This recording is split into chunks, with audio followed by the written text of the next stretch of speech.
kekasih Tuhan, kita akan membacakannya secara bersama-sama. Firman Tuhan yang terambil dari kitab Amsal pasal yang ke-13 ayatnya yang ke-13. 1, 2, ya. Siapa meremehkan firman, ia akan menanggung akibatnya. Tetapi siapa taat kepada perintah akan menerima balasan. Haleluya. Tema firman Tuhan pagi hari ini yaitu menjalani hidup sesuai cara Tuhan. Sekali lagi, tema firman Tuhan pagi hari ini yaitu menjalani hidup sesuai cara Tuhan. Saudara yang diberkati oleh Tuhan kita Yesus Kristus, siapapun atau suatu benda apapun yang ada di bumi ini, semuanya mengalami yang namanya hukum gravitasi. Apa itu gravitasi? Gravitasi adalah sebuah gaya yang menarik benda-benda menuju permukaan bumi. Karena itu kita tidak dapat melawan yang namanya hukum gravitasi. Kita tidak dapat menolak dan lari dari gravitasi, sebab gravitasi itu ada dan gravitasi mengendalikan hidup kita. Saudara yang diberkati oleh Tuhan kita Yesus Kristus, sebenarnya dengan adanya gaya gravitasi merupakan cara Tuhan untuk memelihara saudara dan saya, atau memelihara semua ciptaan Tuhan yang ada di bumi ini. Ketika saudara dan saya bisa beraktivitas, kita bisa berjalan dengan baik, menginjak tanah ini, menginjak bumi ini, itu tidak akan pernah terlepas daripada gaya gravitasi. Coba saudara bayangkan kalau tidak ada hukum gravitasi, bagaimana kita bisa beraktivitas? Tentunya kita tidak bisa beribadah seperti ini. Saudara tidak bisa bekerja sebagaimana saudara bekerja. Saudara dan saya tidak bisa berjalan, tidak bisa beristirahat. Karena apa? Karena semua kita pasti akan melayang-layang di udara. Betul? Tapi kenapa kita bisa beraktivitas, kita bisa bekerja, kita bisa berjalan, kita bisa berlari, kita bisa melakukan apa saja, itu karena pengaruh gaya gravitasi. Memang kita tahu bahwa dengan kemampuan manusia bisa menciptakan pesawat terbang, dan melalui pesawat terbang itu kita bisa dapat, saudaraku, menghadapi atau melawan yang namanya gaya gravitasi. Tapi perhatikan baik-baik, ketika pesawat mau mendarat, itu kalau pesawat itu bisa mendarat kembali ke bumi, itu berarti ada gaya gravitasi. Betul? Kasih Tuhan yang diberkati oleh Tuhan Yesus, hal yang sama itu berlaku bagi hukum-hukum moral Tuhan. Saudara tahu ada hukum moral dari Tuhan? Kalau kita tahu, kita percaya ada hukum-hukum moral Tuhan, maka tidak ada seorang pun termasuk saya dan saudara yang dapat mengabaikannya. Walaupun mungkin ada orang-orang yang mencoba untuk hidup seakan-akan hukum moral itu tidak memiliki kuasa. Namun saya mau sampaikan kepada kekasih Tuhan, hukum-hukum moral dari Tuhan memiliki kuasa. Oleh sebab itu tidak ada seorang pun yang bisa melawan hukum-hukum moral dari Tuhan. Amin. Amin. Tidak ada yang bisa melawan hukum-hukum moral Tuhan. Sama seperti kita. Kita tidak bisa melawan hukum gravitasi.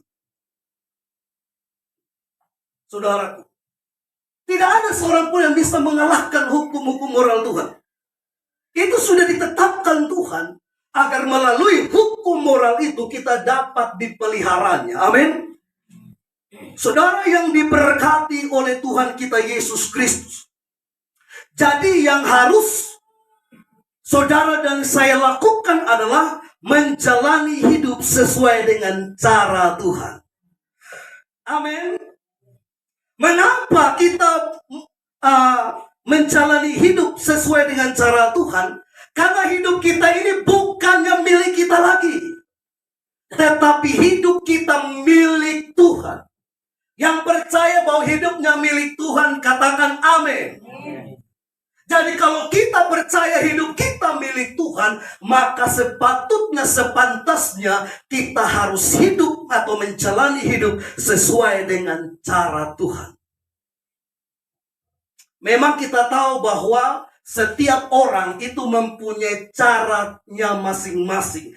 Cara yang berbeda di dalam menjalani hidupnya. Betul? Kenapa? Karena setiap kita punya pemikiran, punya perasaan, punya pertimbangan, punya pilihan. Tapi saya mau katakan kepada kita pada pagi hari ini, apapun yang menjadi pemikiran kita, kita harus mengikuti cara Tuhan. Amin. Bagaimana seharusnya kita menjalani hidup sesuai dengan cara Tuhan? Yang pertama, kekasih Tuhan, yang pertama, tidak meremehkan firman Tuhan. Amin. Kita kembali baca di dalam kitab Amsal, pasal yang ke-13, ayat 13, perhatikan di sini. Bagian A. Siapa meremehkan firman, ia akan menanggung akibatnya. Itu berarti ada orang-orang yang meremehkan firman Tuhan. Tapi saya berdoa supaya orang-orang yang meremehkan firman Tuhan itu tidak termasuk saudara dan saya. Karena kalau seandainya tidak ada yang meremehkan firman, Alkitab ayat ini tidak mungkin dituliskan. Amin. Tapi saudara perhatikan, siapa meremehkan firman, ia akan menanggung akibatnya. Mulai dari zaman penciptaan Adam dan Hawa, zaman para nabi, zaman para rasul, zaman gereja mula-mula, sampai dengan zaman kita sekarang ini, Tuhan selalu berfirman kepada kita, baik itu secara langsung maupun melalui hamba-hambanya. Amin. Agar melalui firman-Nya kita dapat mengetahui apa itu kehendak Tuhan dan dapat mengerti setiap janji-janji Tuhan, serta kita boleh menerima, menikmati setiap janji Tuhan tersebut. Amin. Itulah manfaat ketika firman itu datang kepada kita. Jadi tidak ada yang secara kebetulan atau dibuat-buat kekasih Tuhan, tidak. Tetapi setiap firman yang disampaikan, setiap firman yang diberitakan, itu ada maksud ilahi bagi kita. Jadi setiap orang percaya, kita tidak boleh meremehkan setiap firman yang datang kepada kita. Karena apa? Karena kita tahu bahwa cara Tuhan, saudaraku, adalah cara yang terbaik. Amin. Cara Tuhan adalah cara yang terbaik. Cara Tuhan adalah cara yang tidak pernah gagal, tidak pernah salah, tidak pernah keliru. Cara Tuhan selalu dinyatakannya melalui firman-Nya. Saudara perhatikan Alkitab. Mulai dari perjanjian lama sampai perjanjian baru. Mengapa Tuhan selalu berfirman? Dan terus berfirman. Karena di dalam firman-Nya itu ada maksud dan rencana Tuhan. Sebagaimana Dia punya cara untuk membuat kita bagaimana hidup dalam takut akan Tuhan. Amin. Haleluya. Jadi sekali lagi kekasih Tuhan, cara Tuhan adalah cara yang terbaik, cara yang tidak pernah salah, cara yang tidak pernah keliru, dan cara yang tidak pernah gagal. Dan cara Tuhan selalu dinyatakannya melalui firman-Nya.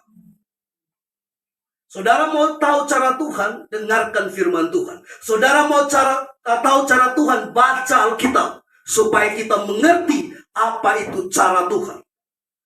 Karena firman Tuhan selalu berisikan tentang hukum-hukum moral. Ada perintah, ada larangan yang harus kita patuhi, yang harus kita kerjakan, yang harus kita lakukan, yaitu setiap yang difirmankan Tuhan kepada kita. Oleh sebab itu, lihat firman Tuhan, kita dapat diarahkan Tuhan kepada hidup yang lebih baik, kepada hidup yang benar. Amin. Karena ketika Adam dan Hawa jatuh ke dalam dosa, ketidaktaatan mereka kepada firman, di situ dosa mulai merambat menjalar. Alkitab mengatakan, jadi setiap kita itu sebenarnya hidup tidak lagi sesuai dengan firman. Tetapi Tuhan begitu baik. Amin. Tuhan begitu baik kepada siapa? Tentunya baik kepada saudara dan saya. Sehingga dia selalu mengarahkan hidup kita kepada hidup yang benar. Amin. Dalam kitab Galatia, pasal yang kelima ayat 19 sampai 21, itu berbicara mengenai keinginan daging. Saudaraku, kita diingatkan Tuhan untuk tidak berjalan menurut keinginan daging. Karena apa? Karena cara Tuhan itu tidak membawa kita kepada keinginan daging. Keinginan daging itu adalah naluri alamiah manusia yang berdosa, yang selalu dipengaruhi dalam kehidupan manusia. Tetapi melalui firman Tuhan ini kita diingatkan Tuhan. Coba saudara baca Galatia 5, 19 sampai 21. Galatia pasal yang kelima ayat 19 sampai 21.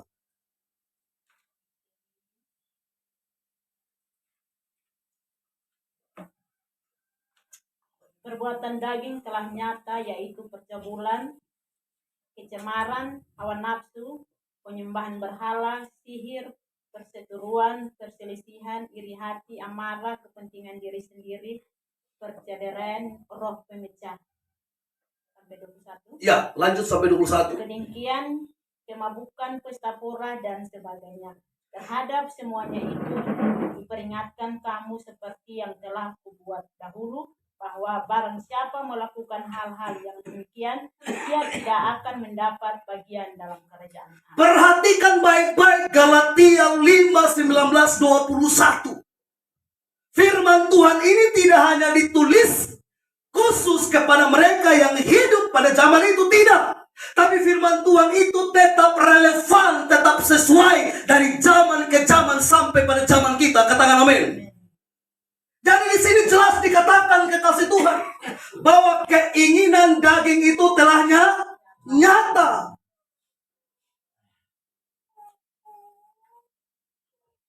Di situ rentetan sangat jelas dituliskan oleh Paulus kekasih Tuhan.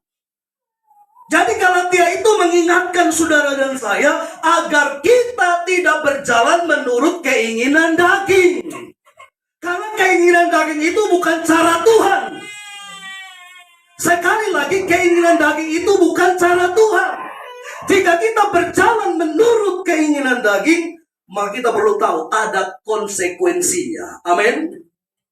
Apa konsekuensinya? Tidak mendapatkan bagian dalam kerajaan Allah. Saudara perhatikan baik-baik. Alkitab jelas berkata, siapa yang berjalan menurut keinginan daging, konsekuensinya tidak mendapatkan bagian dalam kerajaan Allah. Itu bukan pendeta Simon yang bilang, itu Alkitab yang katakan. Kalau itu Alkitab, itu firman Tuhan, maka itu adalah kehendak Tuhan. Kalau itu kehendak Tuhan, berarti itu cara Tuhan untuk mendidik kita agar kita tidak menjalani hidup kita dengan menuruti keinginan daging. Amin. Amen. Demikian juga di dalam 1 Korintus pasal yang ke-6 ayat 9 dan 10. Orang yang sama yang menuliskan kitab Galatia ini, yaitu Paulus. Bagaimana Paulus menuliskan 1 Korintus 6 ayat 9 sampai 10 ada kaitannya dengan Galatia 5 19 sampai 21. Kasih Tuhan. 1 Korintus 6 ayat 9 sampai 10, baca. Atau tidak tahukah kamu bahwa orang-orang yang tidak adil tidak akan mendapatkan bagian dalam kerajaan Allah? Sampai 10. Janganlah sesat, orang cabul, penyembah berhala, orang berzina, banci, yang orang peburik, pencuri, orang kikir, pemabuk, pefitnah, dan penipu tidak akan mendapat bagian dalam kerajaan. Diulangi lagi oleh Paulus sesuai dengan ilham Roh Kudus, kekasih Tuhan, saat dia menuliskan kitab ini. Bahwa di dalam Galatia tadi, orang-orang yang menuruti keinginan daging tidak akan mendapatkan bagian dari kerajaan Allah. Dan di 1 Korintus 6 ayat 9 sampai 10 pun demikian. Jika kita menuruti keinginan daging serta melakukannya, kita tidak akan mendapatkan bagian dalam kerajaan kekal. Perhatikan ini baik-baik, ya kasih Tuhan. Kita tidak akan mendapatkan bagian. Saudara sudah tahu kisah bagaimana seorang kaya dan Lazarus, betul? Mungkinlah orang kaya itu berkata, tidak mungkinlah. Mana mungkinlah. Dia sedang meremehkan firman pastinya, kekasih Tuhan. Karena kalau dia tidak meremehkan firman, dia pasti menolong Lazarus yang miskin itu, yang membutuhkan pertolongan dia. Dan tahukah kekasih Tuhan, banyak orang Kristen juga yang sedang meremehkan firman. Dan saya berdoa supaya kita yang ada di tempat ini tidak meremehkan firman. Karena konsekuensinya itu berat. Apa konsekuensinya? Tidak mendapatkan bagian dalam kerajaan kekal. Kekasih Tuhan. Pasti ini juga yang didengarkan oleh orang kaya itu. Tapi dia tidak respect dengan firman. Dia tidak hormat dengan firman. Dia meremehkan firman. Mungkin dia berkata, itu hanya teori. Itu hanya khotbah pendeta. Itu hanya khotbah Paulus. Toh Paulus hanya khotbah begitu. Itu tidak benar itu. Dikasih Tuhan. Tapi bagaimanapun setiap firman pasti digenapi. Karena itu saudara, setiap orang yang tidak mendapatkan bagian dalam kerajaan Allah, mendapatkan bagian dalam kerajaan surga, baginya ada dalam lautan yang menyala-nyala. Yohanes menuliskan di dalam kitab Wahyu 21 ayat 8 dikatakan begini. Tetapi orang-orang penakut, orang-orang yang tidak percaya, orang-orang keji, orang-orang pembunuh, orang-orang sundal, tukang-tukang sihir, penyembah-penyembah berhala, dan semua pendusta, mereka akan mendapat bagian mereka dalam lautan yang menyala-nyala oleh api dan belerang. Inilah kematian yang kedua. Apakah ini hanya sebuah teori? Ini kebenaran yang pastinya terjadi, kekasih Tuhan. Dimulai dari orang-orang penakut. Orang-orang penakut yang bagaimana Pak Pendeta? Orang-orang yang takut melakukan firman. Orang-orang yang tidak berani jadi pelaku firman Tuhan. Karena kalau dia tidak takut Tuhan, dia takut manusia. Betul? Saudara takut Tuhan atau takut manusia? Kasih Tuhan yang diberkati oleh Tuhan. Jadi kalau kita tidak mendapatkan bagian dalam kerajaan kekal, dalam kerajaan sorga, dalam kerajaan Allah, berarti bagian kita di mana? Lautan yang menyala-nyala. Karena sesudah mati hanya ada 2 tempat. Betul? Hanya ada 2 tempat. Inilah yang perlu saudara dan saya merefleksikan diri kita. Apakah memang kita ini tergolong orang-orang yang meremehkan firman atau tidak? Kesempatan kita hanya bisa berubah dan bertobat selama kita di bumi ini. Sesudah mati tidak ada pertobatan lain. Kita mau doa puasa bagi orang yang mati juga tidak akan terjadi sama dia itu perubahan hidup. Amin. Perhatikan itu orang kaya. Dia berteriak di hadapan siapa? Di hadapan Abraham, betul? Dia berteriak, Abraham, kasih tahu itu Lazarus yang miskin itu. Beta menderita kepanasan bau. Padahal dia belum di neraka, betul atau tidak? Dia baru di depan neraka. Tapi itu api sangat membuat dia sangat menderita. Bagaimana kelak kalau dilemparkan ke dalam lautan yang menyala-nyala? Bisakah saudara kebayang itu? Ibu Arni pernah masak di dapur karena api, bagaimana rasanya? Panas. Berteriak, bersuka cita, senang, bergembira, menari-nari, itu bagaimana? Itu baru kena panas dari kompor atau api di rao. Saudara bayangkan seumur hidup, setiap hari kekal adanya, itu orang kaya berteriak, berteriak, dan berteriak. Saudara. Dan kesempatan yang sama, itu akan terjadi pada kita. Apakah kita ikuti jejak Lazarus yang miskin, atau kita ikuti jejak yang kaya itu? Kasih Tuhan. Karena walaupun Lazarus itu miskin, tapi dia tidak meremehkan firman. Amin. Karena dia masuk surga bukan karena kemiskinannya. Tapi saya percaya Lazarus tidak meremehkan firman. Amin. Saudara. Jadi, kekasih Tuhan yang diberkati oleh Tuhan Yesus, kita tidak boleh meremehkan firman. Yang tidak meremehkan firman, katakan saya. Karena kita tahu bahwa firman adalah Tuhan sendiri. Firman adalah Allah sendiri. Di dalam Injil Yohanes 1 ayat 1 dikatakan, pada mulanya adalah firman. Firman itu bersama-sama dengan Allah, dan firman itu adalah Allah sendiri. Jadi kalau kita tidak meremehkan firman, berarti kita tidak meremehkan Tuhan. Kalau kita meremehkan firman, berarti kita meremehkan Tuhan. Betul? Karena kita bilang firman dengan Allah itu satu. Artinya firman adalah Allah sendiri. Di ayat yang ke-14 dari Injil Yohanes 1, ayat 14 itu katakan, firman itu telah menjadi manusia. Yang kita kenal di dalam nama Yesus Kristus Tuhan. Kekasih Tuhan.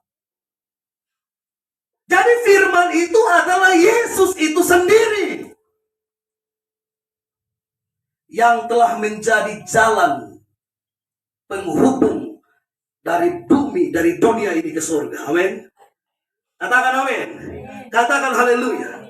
Untuk itu, kita harus menghormati firman Tuhan. Amin. Bagaimana cara saudara menghormati firman Tuhan? Seringkali kalau di tempat ibadah ada banyak pendeta hamba Tuhan bilang, kita menghormati firman Tuhan dengan mari kita bangkit berdiri. Betul? Untuk membacakan firman. Dan itu tidak salah, itu tidak dosa. Betul? Tapi sebenarnya orang-orang yang menghormati firman Tuhan adalah orang-orang yang bersedia menjadi pelaku firman. Katakan amin. Amin. Jadi orang-orang yang menghormati firman Tuhan akan menjadi pelaku firman. Bukan hanya sekedar menjadi pendengar sah. Haleluya. Kalau sekedar menjadi pendengar, saudara tahu iblis juga mendengar firman. Makanya dia tahu bahwa manusia itu kalau dia makan itu buah yang dilarang oleh Tuhan, dia mati.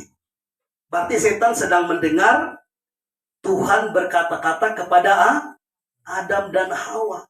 Berarti iblis juga dengar firman, tapi dia tidak jadi pelaku firman. Yang harus menjadi pelaku firman itu siapa? Saya dan saudara. Amin. Katakan amin. Amin. Coba saya minta satu orang baca Yakobus 1 ayat 21 sampai 25. Kekasih Tuhan. Yakobus 1 ayat 21 sampai 25. Baca.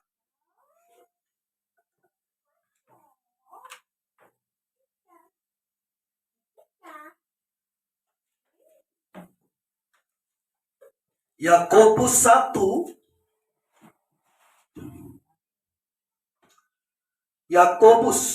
21 sampai 25. Sebab itu buanglah segala sesuatu yang kotor dan yang sebab itu buanglah segala sesuatu yang kotor dan kejahatan yang begitu banyak itu, dan terimalah dengan lemah lembut firman yang telah di dalam hatimu, yang berkuasa menyelamatkan jiwamu. Tetapi hendaklah kamu menjadi pelaku firman dan bukan hanya pendengar saja, sebab jika tidak demikian kamu menipu diri sendiri. Sebab jika seorang hanya mendengar firman saja dan tidak melakukannya, ia adalah seumpama seorang yang sedang mengamati mukanya yang sebenarnya di depan cermin. Baru saja ia memandang dirinya, ia sudah pergi atau ia segera lupa bagaimana rupanya. Amin. 25. Tetapi barang siapa meneliti hukum Taurat sempurna, yaitu hukum yang memerdekakan orang, dan ia bertekun di dalamnya, jika bukan hanya mendengar untuk melupakannya, tetapi sungguh-sungguh melakukannya, dan ia berbahagia oleh perbuatan. Nah, perhatikan di sini kekasih Tuhan.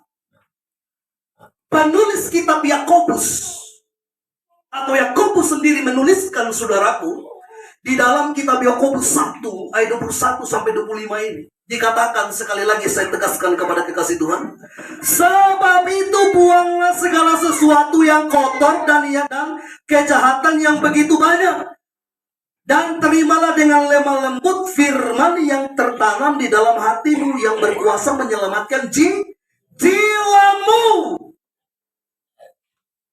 Jadi buang segala sesuatu yang kotor. Itu Alkitab yang mengatakan, amin.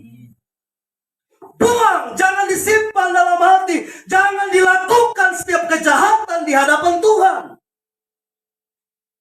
Kalau kita mau menerima firman itu dengan segenap hati. Amin. Dan memang firman itu harus diterima dengan segenap hati. Karena tempat yang terbaik untuk firman Tuhan itu tinggal adalah hati kita. Saudaraku. Jadi kita harus menerima firman itu dengan segenap hati kita. Tetapi hendaklah kamu menjadi pelaku firman dan bukan hanya pendengar saja. Sebab jika tidak demikian kamu menipu diri sendiri. Saudara, datang ibadah ini sudah baik. Kalau memang ada banyak orang Kristen juga yang pemalas gereja, yang tidak mau datang beribadah, tidak tahu apa kesibukannya. Tapi kita tidak cukup hanya datang sekedar dengar, terus pulang lupa itu firman, tidak. Yang Tuhan mau adalah kita setia mendengarkan firman dan setia melakukannya. Sebab jika seorang hanya mendengar firman saja dan tidak melakukannya, ia adalah seumpama seorang yang sedang mengamat-amati mukanya yang sebenarnya di depan cermin. Baru saja ia memandang dirinya, ia sudah pergi atau ia segera lupa bagaimana rupanya. Tetapi barang siapa meneliti hukum yang sempurna, yaitu hukum yang memerdekakan orang, dan ia bertekun di dalamnya. Jadi bukan hanya mendengar untuk melupakannya, tetapi sungguh-sungguh melakukannya, ia akan berbahagia oleh perbuatannya. Jadi orang-orang yang melakukan firman, dia akan berbahagia. Amin. Saudara mau berbahagia hidupnya di bumi ini? Apa yang harus kita lakukan? Lakukan firman Tuhan. Beratkah kita melakukan firman? Tidak berat. Yang berat itu hati kita. Betul kan? Firman Tuhan tidak ada yang berat. Yang berat itu hati. Kalau hati ini sudah berat, saudaraku, mau dikasih sesuatu yang berharga pun sulit baginya. Tapi saya percaya di sini tidak ada yang hatinya berat terima firman. Amin. Katakan haleluya. Jadi kita harus menjadi pelaku firman Tuhan, bukan sekedar dengar. Sesudah itu lupa. Makanya ketua misel lo waktu di misel nanti lihat anggota lo. Jangan sampai waktu misel baru buka-buka Alkitab firman Tuhan. Selama waktu paling tidak kalau kita misel hari Rabu, berarti Senin sampai Selasa sudah pasti kita buka kembali itu. Jangan sampai tersinya sibuk jahit-jahit tidak pernah baca firman. Nanti waktu di misel tersi tanya, "Mama, di mana firman Tuhan? Ya apa temanya?" Nah, ini berat nanti. Haleluya, tapi saya percaya tersi tidak begitu. Amin. Yang begitu adalah siapa? Yang begitu setan. Haleluya. Saudara yang diberkati oleh Tuhan Yesus, mengapa kita perlu menjadi pelaku firman? Dengarkan baik-baik. Di dalam Injil Lukas, Yohanes berkata bahwa firman Tuhan akan menjadi hakim kita kelak. Pada akhir zaman nanti yang menghakimi kita itu siapa? Firman-Nya. Amin. Makanya firman Tuhan bilang begini. Yang tahu banyak akan dituntut. Jadi Tuhan tuntut yang lebih banyak itu siapa? Kami inilah orang-orang yang melayani Tuhan secara full timer, sebagai gembala, sebagai pendeta, pakai kasih Tuhan. Karena kami jauh banyak lebih tahu dari saudara. Makanya itu saudara agak berat. Alkitab bilang begini, penghakiman dimulai dari mana? Dari rumah Tuhan. Betul toh? Sekali lagi, penghakiman dimulai dari mana? Dari rumah Tuhan. Karena orang-orang yang selalu ada di rumah Tuhan itu yang tahu banyak. Jadi Tuhan akan lihat, ini anak, ini bapak, ini ibu, ini dia tahu banyak untuk apa sah? Hari Minggu datang dengar firman. Ibadah misal dengar firman. Setiap hari baca Alkitab. Tapi tidak ada satu yang dilakukan. Ada satu ibu, saudaraku, saudara kita yang saudara kenal waktu itu datang ke sini, Dua Safat ke AP. Dia bersaksi begini. Dia melayani seorang ibu. Ibu ini, dia setiap 4 bulan sekali itu selesai baca Alkitab. Dari Kejadian sampai Wahyu itu dia bolak-balik hanya 4 bulan selesai. Tapi dia bilang di hamba Tuhan ini, "Kakak, saya baca nih Alkitab, tapi tidak ada satupun yang saya mengerti." Dia baca memang. Mungkin secara rutin biar Tuhan lihat baik. Iya toh? Dan dia baca itu sudah bagus. Amin. Karena banyak orang juga, jangan kalau melakukan firman, baca Alkitab juga pemalas. Kalau sudah baca pemalas, bagaimana dia melakukan itu firman? Amin. Jadi saudara dan saya ini harus menjadi pelaku. Karena apa? Karena pada waktu kelaknya nanti, firman ini akan menghakimi kita. Ini hari tanggal berapa? Tanggal 5 bulan November 2023. Firman Tuhan dengan tema menjalani hidup sesuai cara Tuhan. Ketika penghakiman, firman ini akan menghakimi saudara dan saya. Simon Tode, ini waktu kelak akhir zaman, amin. Simon Tode waktu itu lo khotbah toh. Ini kata Tuhan. Ya toh? Lu khotbah mengenai menjalani hidup sesuai dengan cara Tuhan. Di situ ada keluarga dulu anak, ada keluarga Detan, ada keluarga Leki Ama, keluarga Tule, keluarga Pinga, keluarga Pelo. Nah, itu keluarga Dufi, keluarga Tode. Itu mereka ada dengar, semua mereka ada dengar itu firman toh. Dan saudara tahu, firman ini tidak hanya di sini saja, waktu ini saja, tapi ketika akhir zaman Tuhan akan menghakimi kita sesuai dengan firman yang sudah dia sampaikan. Yakinkah saudara akan itu? Kita buka Injil Yohanes 12 ayat 48. Jadi saya tidak menakut-nakuti saudara, ini firman. Ini apa? Ini firman. Jadi semua kita harus berhati-hati di dalam menjalani hidup kita. Coba lihat Yohanes 12 ayat 48. Supaya kita benar-benar renungkan apa yang Tuhan sudah sampaikan kepada kita pada hari ini. Barang siapa menolak aku dan tidak menerima perkataanku, ia sudah ada hakimnya, yaitu firman yang telah kukatakan. Itulah yang akan menjadi hakimnya pada akhir zaman. Itu yang akan menjadi hakimnya pada akhir zaman, kekasih Tuhan. Pikirkan itu baik-baik. Jadi itu akan menjadi hakim kita di akhir zaman. Amin. Akan menghakimi saudara dan saya. Percayalah. Karena orang-orang yang meremehkan firman adalah orang-orang yang sebenarnya sedang menolak Tuhan. Betul? Orang-orang yang menolak Tuhan adalah orang-orang yang sedang tidak menerima firman. Makanya jangan heran kalau ada banyak orang Kristen bilang begini, khotbah ajang panjang-panjang doh. Kenapa dia bilang begitu? Karena memang pada dasarnya dia tidak suka firman, betul? Saudara pernah nonton televisi, nonton film di televisi?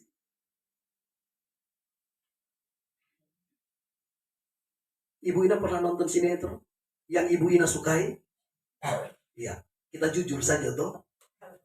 Kira-kira kalau film sinetron Ibu Ina sukai itu, Ibu mau itu film cepat habis atau tidak? Tidak kan? Karena pada dasarnya Ibu menyukai film itu. Saudara perhatikan baik-baik. Kenapa banyak orang Kristen yang bilang begini, khotbahnya yang panjang-panjang doh, terlalu lama. Karena memang dasarnya dia tidak suka itu firman. Iya kan? Kalau kita menyukai makanan yang enak, dong kasih sedikit kita sudah puas. Iya toh? Kecuali kita tidak suka itu makanan. Jangan kan kasih banyak, kasih sedikit juga tolak. Begitu juga dengan firman. Makanya Yeremia 15 ayat 16 berkata bagaimana? Ketika aku mendapatkan perkataan-perkataanmu, itu akan kunikmati. Amin. Haleluya. Kalau firman Tuhan itu ada kebanggaan baginya, kesukaan di hatinya, katakan amin. Begitu pula lah dengan kita. Bahwa firman Tuhan itu adalah kebanggaan kita. Firman Tuhan itu adalah kesukaan di hati kita. Kasih Tuhan. Karena kita percaya pada waktu kelaknya nanti kita akan dihakimi sesuai dengan firman yang telah disampaikan kepada kita. Dari orang-orang yang menjalani hidup sesuai dengan cara Tuhan, yang pertama, tidak meremehkan firman. Yang tidak meremehkan firman, katakan saya. Yang kedua, menaati perintah Tuhan. Kita baca di ayat 13 dari kitab Amsal tadi, bagian B. Kitab Amsal 13 bagian 3, kitab Amsal 13 ayat 13 bagian B dikatakan begini. Tetapi siapa taat kepada perintah akan menerima balasan dari siapa? Tentunya dari Tuhan. Amin. Nah, saudara perhatikan di sini. Tidak ada perintah Tuhan yang terlalu berat dan sukar dilakukan. Semua yang diperintahkan Tuhan dapat dilakukan oleh setiap orang yang menaatinya. Sebab firman Tuhan berkata di dalam Matius pasal yang ke-11 ayat 29-30 seperti ini. Saya bacakan bagi saudara. Ya, ini firman Tuhan bilang begini. Matius 11 ayat 29 sampai 30. Pikul lakuk yang kupasang. Pikul lakuk yang kupasang dalam terjemahan lain dikatakan ikutlah perintahku. Dan belajarlah daripadaku karena aku lemah lembut dan rendah hati. Jiwamu akan mendapat ketenangan sebab kuk yang kupasang itu enak, yang aku beri kuk yang kupasang itu enak dan bebanku pun ringan. Haleluya. Saya bacakan kepada saudara dari terjemahan yang lain. Dikatakan begini. Ikutlah perintahku dan terimalah ajaranku. Karena aku ini lemah lembut dan rendah hati, kamu akan mendapat kesejahteraan.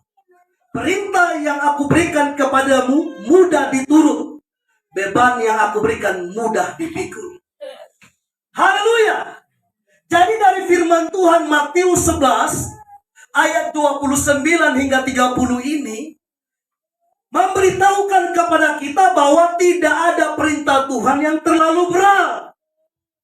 Mengapa perintah Tuhan itu tidak terlalu berat atau tidak berat bagi kita? Karena ketika Tuhan memerintahkan kita untuk melakukan apa yang diperintahkan, Dia akan menyertai kita. Amin. Tuhan tidak akan pernah membiarkan saudara dan saya sendiri dalam melakukan perintahnya, tidak. Tetapi Dia akan menyertai kita ketika Dia memerintahkan kita. Katakan amin. Ada banyak contoh di dalam Alkitab kekasih Tuhan. Tuhan tidak hanya memerintahkan kita, tetapi Tuhan juga menyertai kita untuk melakukan perintahnya. Ada banyak contoh di dalam Alkitab, tapi saya akan memberikan beberapa contoh di dalam Alkitab, seperti misalnya Tuhan menyuruh Nuh. Tuhan menyuruh Nuh atau memerintahkan Nuh untuk membuat bahtera. Bapak Ibu Saudara yang diberkati Tuhan, kira-kira bikin itu bahtera itu butuh waktu yang lama atau cepat? Sangat lama. Kurang lebih buat ini bahtera ini,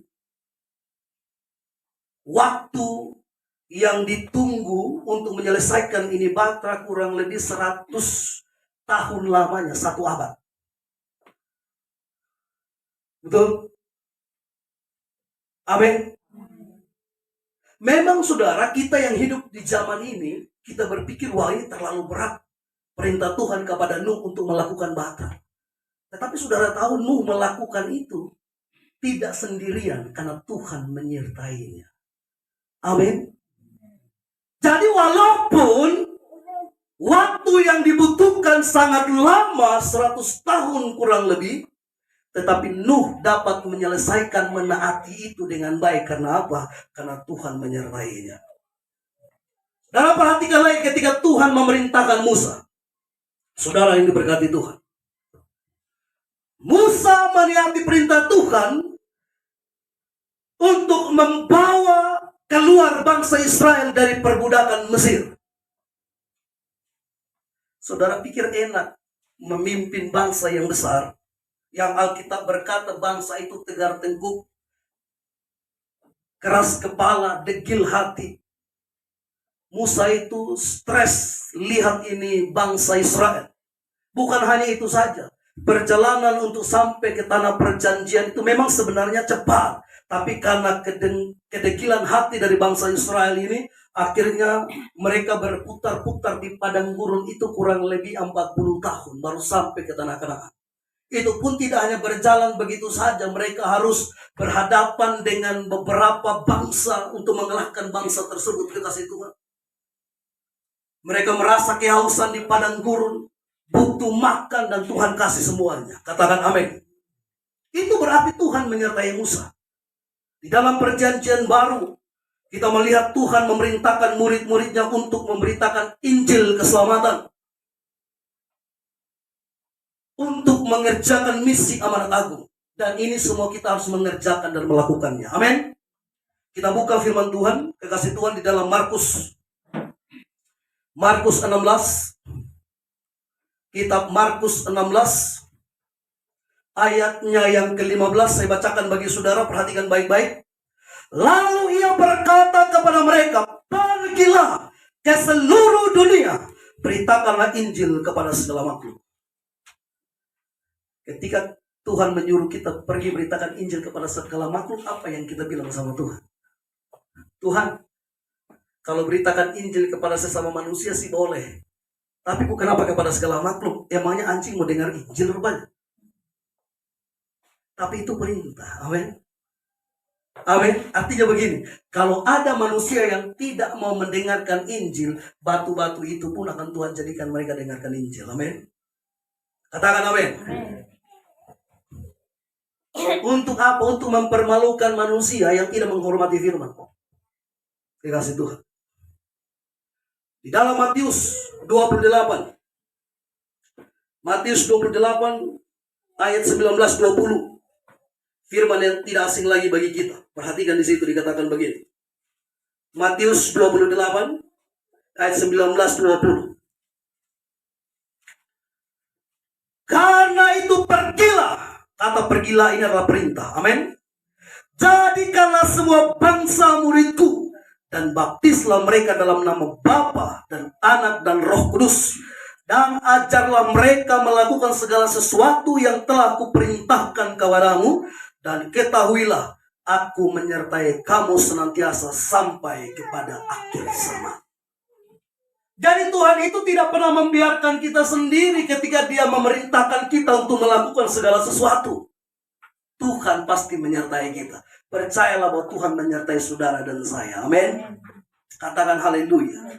Kalau Tuhan perintahkan kita untuk membangun tempat ibadah ini, Tuhan akan menyertai sampai kita menyelesaikan pembangunan.